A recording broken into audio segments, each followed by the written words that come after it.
Here are some of my secrets on how you can become a better artist. In this video, I'm going to show you how to shade like a pro. Before you shade any object, you have to figure out the light source.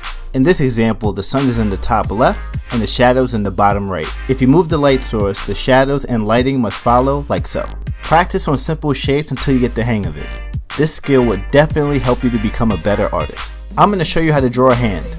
First step, we're going to draw out the wrist. Next, we're going to draw the palm's outline. The palm shape should resemble something like a fan. Next, we're going to draw a guideline for the fingers. The finger guideline should look something like a rainbow. Now we start drawing the shapes of the fingers. Next step is to go back and clean up the hand, and then boom, you're all done. I'm going to show you how to draw female eyes. First, you're going to draw the outside of the eyes. It should look something like a simple almond. Next, you're going to draw the iris. You should only see about 70%. Next, a circle for the pupil. Now let's draw the eyelids, top and bottom. Now let's draw some eyelashes. And boom, we're all done. I'm going to show you how to draw an arm. First, draw a stick figure version of the arm like so. Next, we're going to draw out a rough version of the bicep, tricep, and forearm. Next, we're going to start defining the muscles. And then boom, you have an arm. Here's some of my secrets on how you can become a better artist. I'm going to teach you how to draw a face. Step 1, draw an oval. Step 2, divide the oval into 4 different sections. This will help you show the angle of the face. The face should resemble an egg. In this example, I show you the placement for the eyes, the nose, and the mouth.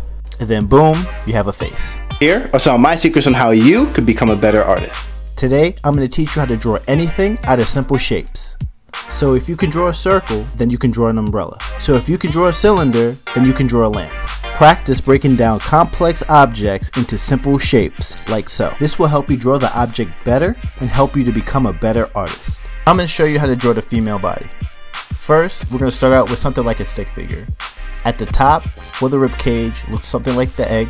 At the bottom, for the hips, looks something like a wide sphere. Next, we're going to start defining some of these objects. You should create the hips like so, and then work your way up to the top of the rib cage and the placements for the shoulders. Next, we're going to start filling in the shapes, like so. And then boom, you're all done. I'm going to show you how to draw the male body. First, we're going to draw an upside down polygon. This is going to represent the male pelvis and hip area. Now we're going to draw a line through his hip area so we can map out where we want to position the body. Now we're going to draw an oval at the top of the line to represent the chest and rib cage. Now we're going to rough out the bottom of the rib cage.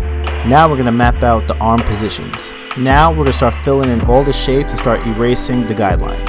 And then boom, you have the male body. I'm going to show you how to draw lips. First, we're going to draw a wide U for the top of the lips. Next, we're going to draw the top of the lips like so. Now we're going to draw the rest of the upper lip. Now we're going to draw the bottom lip. Now for the final step, we're going to go back and add the final details. And there you have it, we have some lips. Here are some of my secrets on how you can become a better artist. I'm going to show you how I blend colors. First, you're going to want to choose a color. In the color you choose, you're going to want to find the light version, a medium color, and a dark color for shadows. I'm going to first start coloring this apple with my lightest color. Next, I'm going to go over my light color with my medium red. The only area I won't color in is the area for my highlight in my apple. Next, I'm going to start using my darkest color to go over my medium color to start laying down the shadow. And boom, I'm all done.